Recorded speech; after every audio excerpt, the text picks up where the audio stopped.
Hello, sinners, and hail Sappho. It's your hostess with the mostest, Narcissa DeVille. And, okay, so this is not my normal filming time of day, but I was just feeling the fantasy. So I thought, you know what, I am just going to film because, you know what, I have something to say. So I wanted to make this video. Obviously, you know, it's so funny because I realized that I am, it's been like 6-ish months since the first season of Hazbin Hotel ended, and I was deciding, you know, after the last video that I did talking about the latest Hell of a Boss, I thought, you know what, I want to talk about my feelings about Hazbin Hotel, because I've talked about, like, the fandom of it all, but I haven't actually discussed, like, my actual thoughts about the show itself. And I have to be honest with you, I feel like this is going to be a rant. And if anyone has followed me for a very long time, you know that my rants were pretty popular for a time there, like in the early part of my YouTube career. Like, I feel like my rants were probably something that people really enjoyed and I had a lot of fun with, but then I went through this whole, like, I want to be more positive phase.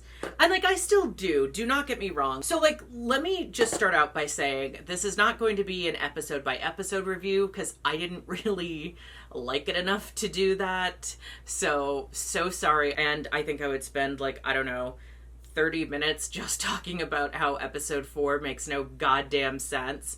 But let me just skip all that, because I feel like I sound like a hater whenever I talk to anyone about Hazbin Hotel and how I feel like it just dropped the ball. And that isn't to say that I dislike it or that I hate it. I watched it, obviously. I watched the whole season, and I will definitely watch season 2 no matter how painful I think it's going to be, especially since the V's are apparently going to be a major factor as an antagonist next season. But all that said, I just, you know, it's so hard, right? Because I really don't want to be a hater. You know, I really don't want to be a hater because I loved the pilot of Hazbin Hotel. I can't help but feel like Amazon nerfed the show. And I say that because I just feel as though there were a lot of strange decisions that were made that don't feel like they totally fit in with what I think the pilot set up. What I will say is this, is like, I definitely know what I enjoy. And, you know, I mean, even taking the fandom bit out of it, right? Because I'm sure there's going to be people who are like, well, you know, you just like the fandom bit, so of course you didn't like the show because that didn't cater to you. And, like, no, that was not my issue. There was a lot of things that I did enjoy. I guess really where I think things went off the rails for me is, like, the first 3 episodes and then everything that followed feel like they're 2 completely different shows. It feels like the first 3 episodes are kind of like a follow-up from the pilot, which makes sense. And then it was like episode 4 happened and they're like, oh yeah, we still have a plot that we need to get to, so let's ramp that up. And then everything just went like zoom, 10 miles an hour down the freeway from there. And, like, so much happens in episode 4. Like, honestly, that is my biggest complaint of the season is episode 4. I'm so sorry. I know the fans of Angel and Alastor are probably thinking that I'm just being a bitter Betty, but it just doesn't make sense. And not even just the 2 of them, although I don't agree with that personally. But what doesn't make sense to me is, like, the whole first 3 episodes, it's like, okay, Angel's ignoring Valentino, he doesn't care. We see Valentino and Vox in episode 2, and there's, like, this whole kind of, like, bitchiness there, and I love the, you know, song with Alastor and Vox. And, like, I do think Vox has a little obsession, and he's definitely in love with Alastor, but that's a whole other thing. I don't ship them together, but I do think he's clearly in love with him, and it's sad for him. But I will say, I just, it really gets me that the only 2 episodes that were, like, really Angel focused were also the only 2 episodes where Alastor is nowhere to be found in the episode at all. It's like he fell off the face of the earth which really doesn't make sense when you consider he's supposed to be like hotelier, co-owner of the hotel. Like, they have almost zero interaction in the show, and I just can't fathom why that is or what that's about. Like, whose decision was that? Were people so threatened that they're just like, oh, these two characters can't be in a room alone together because, God forbid, they might be too funny? Like, I just feel like, again, I've said this on my Tumblr, I've said this on Twitter, even if you don't like the two of them as like a pairing, that's fine. That is a legitimate stance. I don't judge you on that. I don't care enough. What I don't understand is like why they shouldn't at the very least be friendly. Why they, like, the show goes out of its way to keep them out of the same room as one another. Like, that does not make sense to me. I feel like there's so much comedy to be found in the idea of these two, like, completely opposites attract. Like, it feels like it could be a buddy comedy, two completely different people, and yet it builds itself as like, you know, it's like the straight man and the clown. It's like comedy 101. They've been doing it since the beginning of time. And it's like this show was like, no, we're not going to take that route. We're going to make it entirely more complicated. And it's like, why though? Who asked for that? Like, I just don't get it. And again, you know, even if you don't like the idea of Angel and Alastor as a pairing, that's fine. You don't have to like that. But I just don't understand how, like, they can't be at least friends? Like, okay.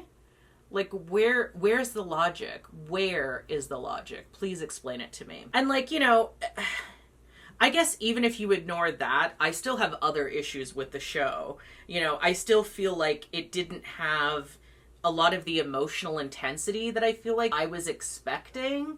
And it, you know, and I've talked about this too, is like, you know, I'm not a huge musical fan, right? I'm very much the sort of person who musicals are not my gig.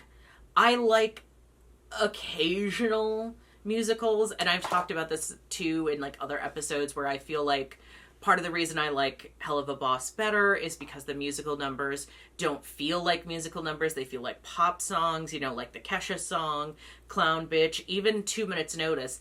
They don't feel like musical numbers, you know? It's kind of like, I wish I could think of I mean, I don't like Grease, and I guess that doesn't really feel like you know, a musical either. So I don't know, maybe I'm just a hater on musicals. I don't know. I can't really understand or pinpoint what exactly it is that I like about some musicals and not about others. Like, I do enjoy Wicked, not all of the songs, but I do enjoy Wicked. I think that might be just my love for the Wicked Witch of the West, to be honest, though. But like, I like Wicked, and I like Chicago, and I like Hairspray, but then, you know, other musicals, I'm just like, oh, like, I didn't care for Into the Woods, the movie. I'd never seen the other one. So, like, I don't know. Into the Woods was just not the tea. Although, again, I've heard from people who like Into the Woods that the movie was not great. So maybe that's a bad example. You know what? I love this. This is kind of giving, like, Valentine's Day vibes. Not intentionally. I don't know what the hell I was going for with this. I just feel like it jumped around a lot, too, was my other big complaint.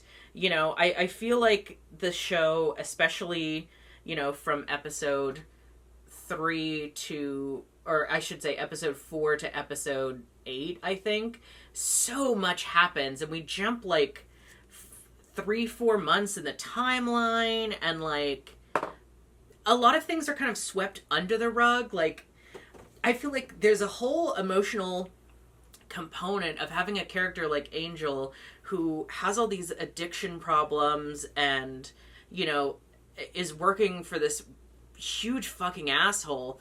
And I feel like there's so much emotional heart that you can have there that they really didn't do. You know what I mean? Like, they kind of just swept the whole, like, addict thing under the rug. If he did anything to, like, actually get sobered up, they kind of swept that under the rug. Like, I just feel like there was a lot of things, it's like they didn't want to actually touch on them. And that just feels so strange to me. Like, you have this show which has an opportunity to talk about these really, you know, serious, important things and really touch on these like dynamics, and they just kind of don't.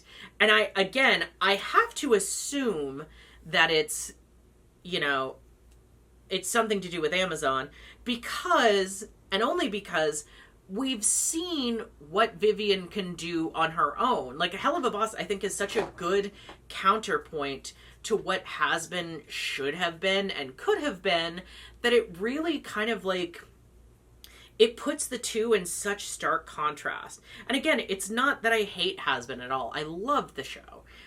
Well, okay, love might be a strong word. I like the show a lot. And I am going to keep watching it. And I love these characters. And that's kind of why I'm going to keep watching it, because I love the characters. And I think the actors who are playing them are great and phenomenal. And so, like, yeah, I'm going to keep watching it, even though it's going to be painful. But, like, I don't know. It's so strange to me, because I feel like so many things were just kind of like glossed over that were kind of important story beats. And maybe they're saving them for season 2. I don't know.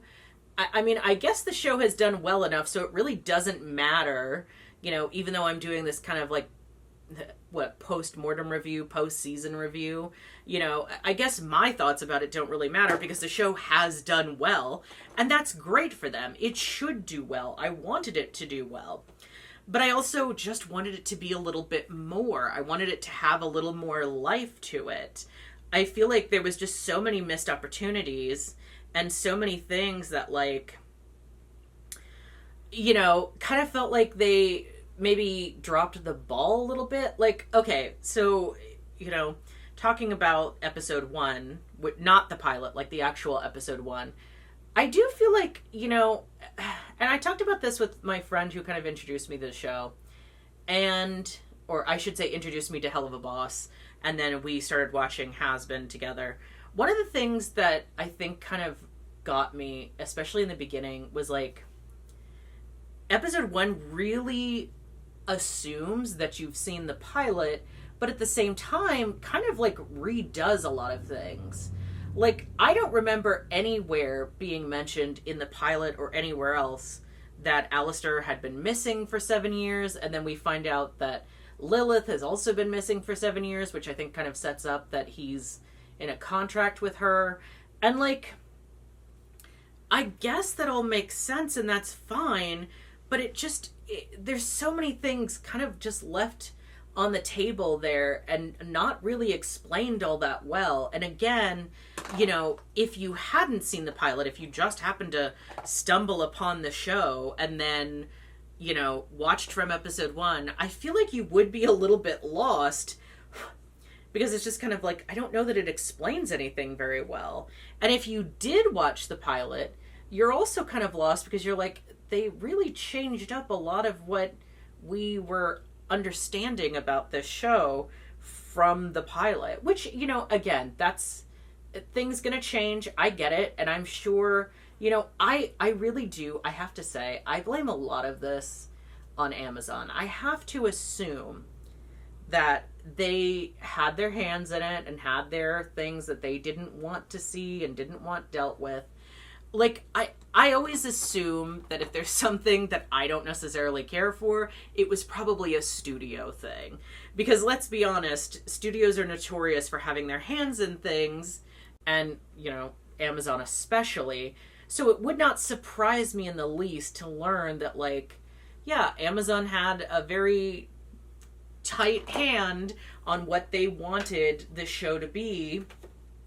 And I do kind of feel like, in a weird way, it almost feels like they wanted it to be a little more family friendly than I think it has any business being. Maybe that's just me, but it just kind of feels like I said, with the whole, addiction thing, there's definitely scenes in there where it's like, okay, this is definitely not something that anyone of just any age should be watching. But I also just feel like there's other things that they kind of like are skipping around and kind of not talking about, that I'm like, are you trying to make this more family friendly than it is? I don't know. Again, that might just be my own kind of issues with like things that I feel like they did really strangely, and like choices that I just don't personally agree with. And, let me be honest. I am a creator, and I am someone who, I'm not about to sit here and act like I'm perfect at everything and that, my word should definitely be what the show is, because everyone's going to have their own way of doing it. And maybe this is what Vivian always wanted. And that's, fine too. But I definitely would say, and I think people would probably agree that, like, if you saw and fell in love with the pilot and then you saw what the show is now, you might be a little confused. Because I feel like there's some major differences. And there's definitely some things that I don't know. I do feel like it missed some marks. And, it is what it is. That, there's really nothing that can be done about that at this point. And obviously, again, I think the show was very successful. So, I don't think there's a worry about it continuing on. But I do feel like, if you compare it to a show like Hell of a Boss, which again is by the same creator, it's just so much different and it's so much better. And I just kind of have to wonder, like, what's the factor that's different in these two shows? You know what I mean? Like, what is the defining factor that's truly different between these two shows? And that is creative control, I have to assume, because Vivian certainly has more creative control over Hell of a Boss than she does over necessarily the show that's run by Amazon. So I feel like there's something there. But I don't know, maybe it wasn't even Amazon. Maybe it was A24, because they technically, are co-running this show. So maybe it was something to do with them. I mean, I didn't really care for The Exorcist remake, what 5 minutes I saw of it, because let's face it, and I'm a huge Exorcist fan. So, like, if anyone was going to like that, it was going to be me. And I think my mom watched it, though, and I don't remember how she felt about it, but I was not impressed. I was like, what are we doing here? Yeah, I feel like, I don't really want to make this a rant, but I also feel like there's not really a way for me to talk about this without ranting somewhat. And this isn't, obviously this is not like any particular order that I'm talking about this in. I'm kind of just stream of consciousness as I remember things that annoyed me. I will say, I think I really had fun with the whole Alastor versus Lucifer thing. I didn't expect that, especially because I think it was said previously that, it's kind of a live and let live situation between the two of them. But I guess, like a lot of other changes that were made, it was kind of like, well, what if they had this feud? And, like, part of it is, like, I think it does make more sense for them to have a feud if Alastor's contract is with Lilith, because I imagine she would have told him some things, and maybe he just didn't like what he heard. I don't know. Or the other possibility is he's a shitster, and he did, say what you will about his methods. I mean, he did manage to get Lucifer to step up to the plate in, taking care of and being a better dad to Charlie by making him jealous. And when it came to Charlie's kind of depressive episode after learning that Baggy was an angel, he was a sarcastic asshole, which made her, get out of bed. And so his methods are, maybe questionable, but they're successful. You got to give him that. Like, sometimes that's how people do it. They're like, okay, I'm going to be a smartass and I'm going to piss you off, but it's gonna, it's tough love is what it is. That's what he's about. He's about tough love. He's like, yeah, I'm going to get Charlie out of bed by being a complete asshole, but it worked. And I'm going to get Lucifer to be a better dad by making him jealous, and that worked too. Like, you cannot deny that those methods worked. And, like, I will say this, I don't really care for, one thing I've seen a lot of comparisons of, like, people acting like, oh, because they're both under contract, that, like, Husk must feel the same way about Alastor that Angel feels about Valentino. And I'm like, I don't like that implication, because I think we know there is no way in hell, no pun intended, that Alastor treats Husk anywhere near as bad as Valentino treats Angel. We see him show his power once. With Valentino, it's really implied that that is a constant thing. he's constantly doing that. He is constantly, using his power to his advantage in the worst possible way. I just don't think they're comparable. I just don't think they're comparable. And yeah, I am a Alastor apologist. Let me just not even pretend. I'm an Alastor apologist. I'm a radiodust apologist. It says so on my, was it Tinder? Tumblr bio, and probably should say so on my Instagram and Twitter bio as well. I am an apologist of these characters. I love them. I don't care. They can do no wrong as far as I'm concerned. I don't want to seem like I'm complaining. I don't want to seem like a hater. I know that, makes for good content on youtube.com. We like to see haters.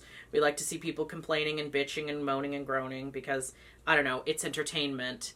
But, I really do like the show. Let me not pretend like I don't like this show. I do.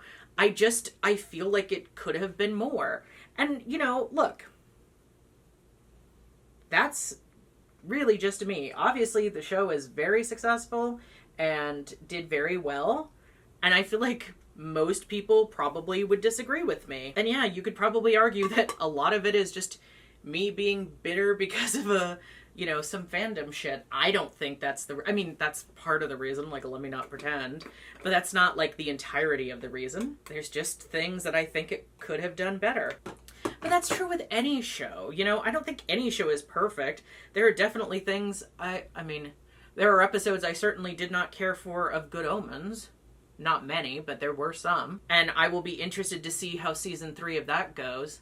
Which, by the way, we talk about how, some of my favorite shows right now are, dealing with your former Catholic trauma. 101. If Hazbin and Hell of a Boss are not like that, I don't know what is. Can I just say, by the way, I do plan to review the rest of Hell of a Boss that's out so far, because we've got a while, so might as well. But I will say, I think I'm going to go backwards. I know that's, silly or whatever, but my reason is, because it's my channel and I can do whatever I want.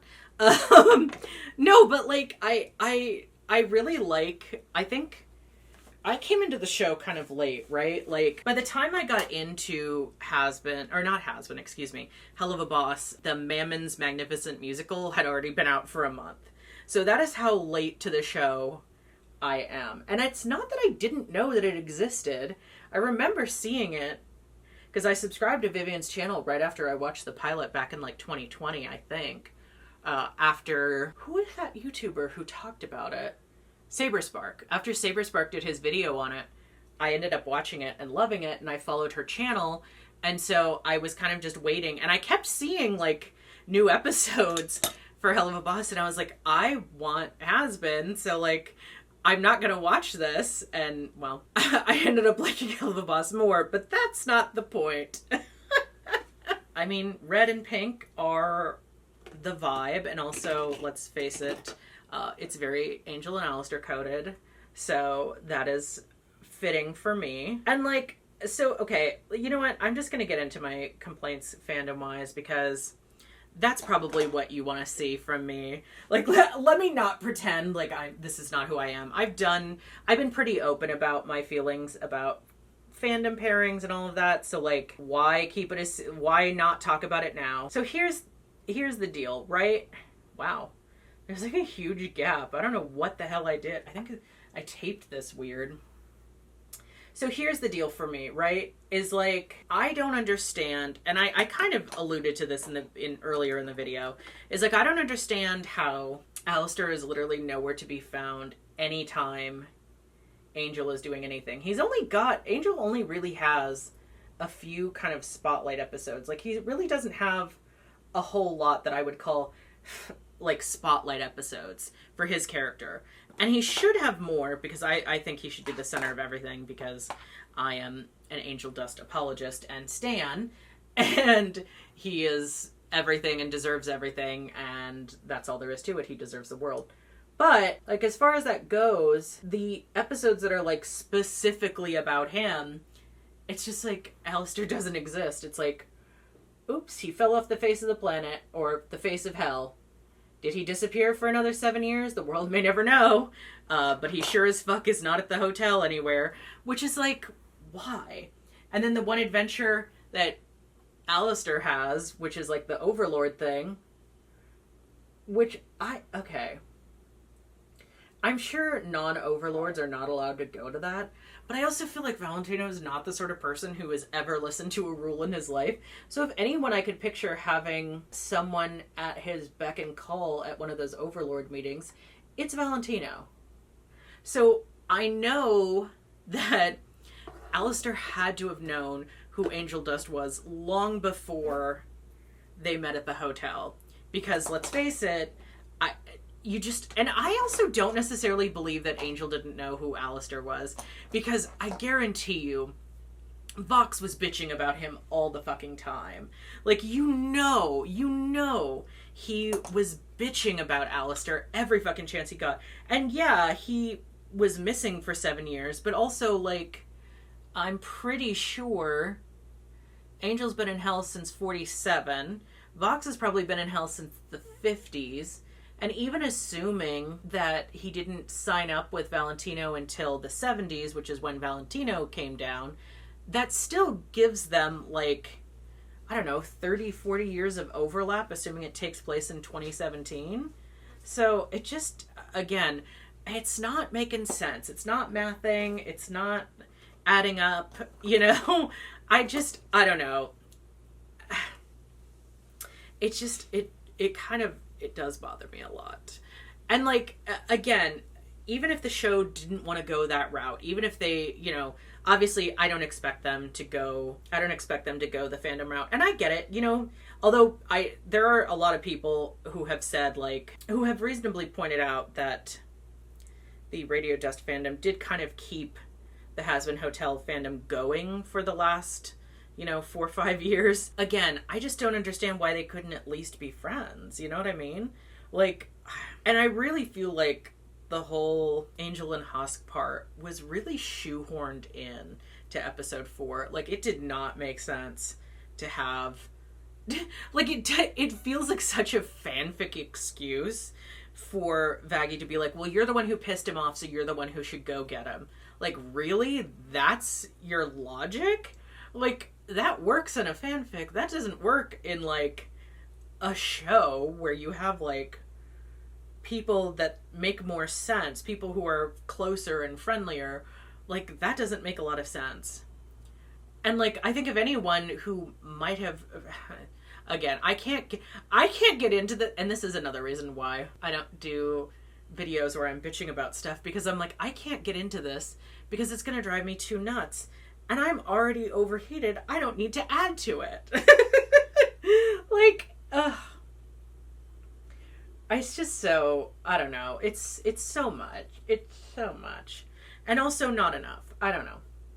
Maybe in season 2 they'll correct that. Maybe they'll make them, because they had a moment in the pilot, or not the pilot, in episode 1 where they, like, made a joke, and it was like, kind of like they were trying to have fun with, like, the fandom when Angel is, like, saying that whole, oh, you'd get more sinners in here if you filmed me and Alastor going at it, and he's like, never gonna happen. I feel like that's a funny line. That's, like, something amusing that you did there, and then it goes nowhere. You do nothing with that after that. It's like, you have these two people who really could be so funny as, like, friends, and, like, the odd couple of just complete opposites, and you just do nothing with it. I just don't understand that. I don't understand how you have this perfect setup that people already love, and you're like, we're not going to do anything with that. We are just going to leave this on the table. Don't even, acknowledge it. Just completely, or if you do acknowledge it exactly once, and then never acknowledge it again. And it's like, okay. I think he does call Angel dear or something like that when when Angel mentions they need a wall. And he's like, oh, maybe I'm just imagining that. I'm misremembering because I want there to be something so bad. I want there to be more. Oh, okay. Let me not pretend. Like, I do really like this show. I really, really enjoy it. And again, I am going to keep watching it, and I am going to keep enjoying it, and I am going to, keep loving it. I just feel like there were certain things that could have been done better, and certain things that were kind of missed opportunities for me, and certain vibes that just didn't hit correctly for me. But again, I am just one person who is very loud on the internet, or I try to be. And so, hey, I don't expect the show to change just for me. I don't even expect it to change for anyone. I mean, this show should very much be what it's always going to be. And I'm hoping that season 2 will be interesting and kind of tackle a lot of... I think my biggest thing is just that I do feel like this is such a show with heavy opportunity, heavier themes that I don't feel like were necessarily acknowledged, and I hope that the next season does that. At the same time, my other thing is I feel like the show kind of wants to be too many things at once.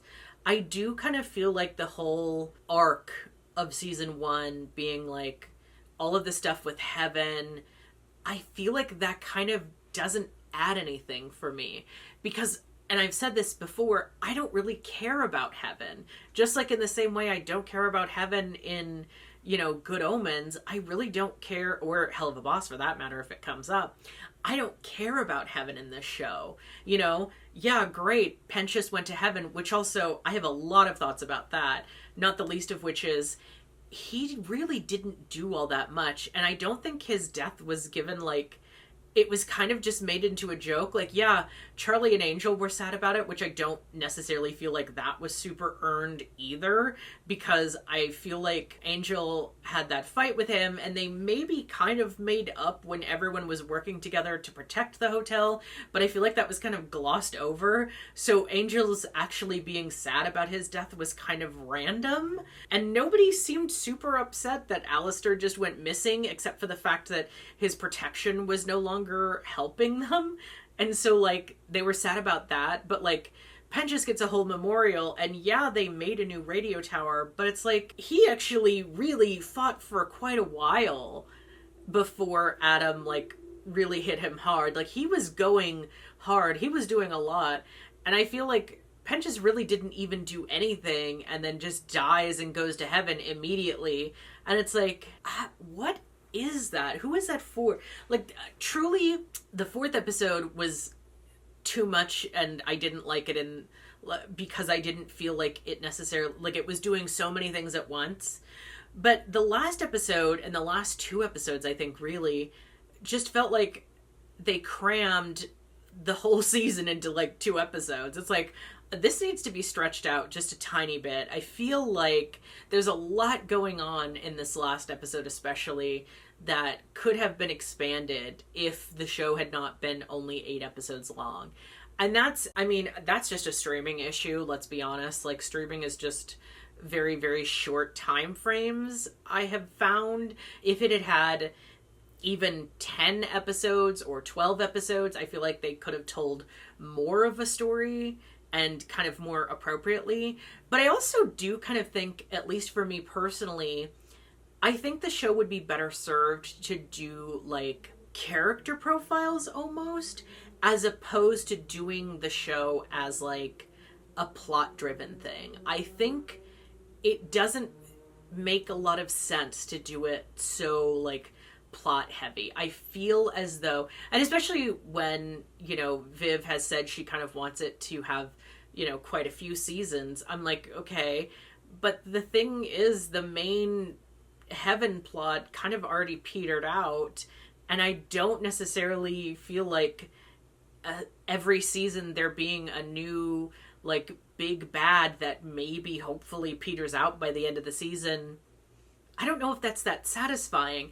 I would much rather see these characters growing and learning instead of just feeling like they're kind of just tossed into random things. You know what I mean? I don't know. I feel like, the first 3 episodes very much had what I would have wanted. And then I feel like, as I've said, episode 4 was kind of oh shit, we've got a plot we have to get back to. And so it felt like it was kind of a total tonal reset. It's a very huge tonal shift in episode 4. And then episode 5 is kind of silly again, but then everything again, it goes back to doing, oh, we got to go back to the plot. Oh, we have to do all this heaven stuff. And I don't know. I just don't think it works. At least not for me. Again, I am still going to keep watching, so I can't totally complain. As much as I have my personal thoughts, obviously I like it enough that I'm still going to keep watching it. I like it enough that I'm still going to continue to, support the show and watch the show and read my weight in fan fiction, which I have certainly done over the last few months. But I kind of feel like at the end of the day, and this is probably true of most things that I enjoy to some degree, I think the fandom element is always going to be the part that I'm most attached to. That's nothing against the show. Again, I do really enjoy the show and I'm going to keep watching it, but I do feel like to a certain degree, the fandom element is something that's just going to be something that I'm more attached to. There's this saying of like, I reject your canon and substitute my own. And I do feel like that's just kind of where I'm at with this. I think the show is certainly its own version of events, but it's not the only version.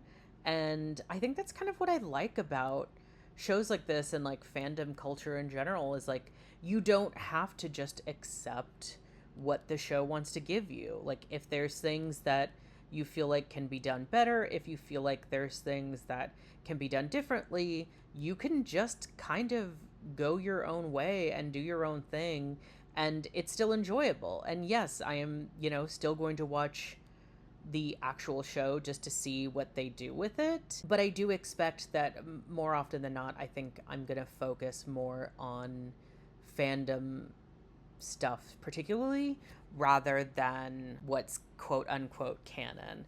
I don't know. That's just for me. I just kind of feel like with this show, and then, there's been other fandoms that I've been in where I felt like the fandom certainly supersedes what the original author intended. Fandom Redacted was a big part of that for me. It's like, there's a lot of things that you set up and that's great, but at the end of the day, it's like, we'll take it from here. But I also feel like, look, I'm an author myself and I understand that, once you put something out there, how fans interpret that is kind of up to them and not something you really get a say in. And you can always say like, this is what, I feel like the story is, but I can't tell anyone else how to read it. I can't tell anyone else how to experience it. Like, that's not how this works.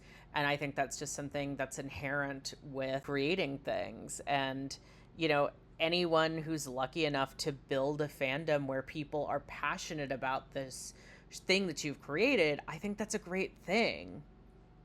Anyway, I'm going to get off my little soapbox here, and I think I'm honestly going to end the video here. I did have more that I kind of said, but I think this kind of gets across the rest of my points, which is just that I think the fandom aspect is going to be my primary focus going forward, rather than, obviously I'm still going to watch the show, but I think fandom is kind of like where I want to put my focus just because that makes me happy.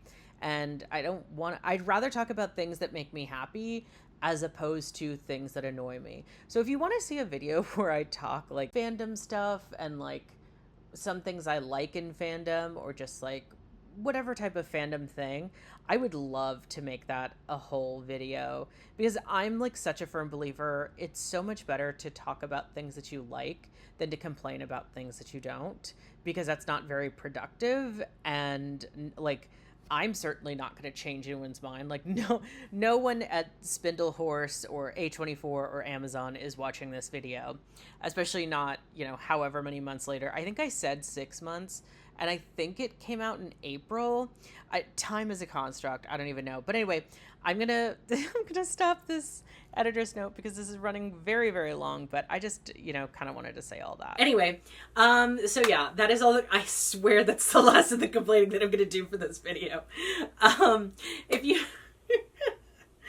If you enjoyed this video, please feel free to like, comment down below, subscribe to this channel. Tell me what your thoughts about season 1 of Hazbin Hotel are, because I've never actually done a video talking about it. I've had all these thoughts. I've talked vaguely about them in like other videos and where I've talked about like Angel and Alastor and sort of like, you know, my love for them, and especially in the artwork that I've made for them, which you can find here or here, wherever I put it. You can also become a member of this channel. There are 2 tiers, the R-side tier and the ineffable tier. I'm gonna change those tier names, not because I don't like them, but I just feel like I talk about too much different stuff that it really doesn't make sense anymore. I don't know, maybe I'll call it the Angel and Alastor tier. I don't know. But yeah, so...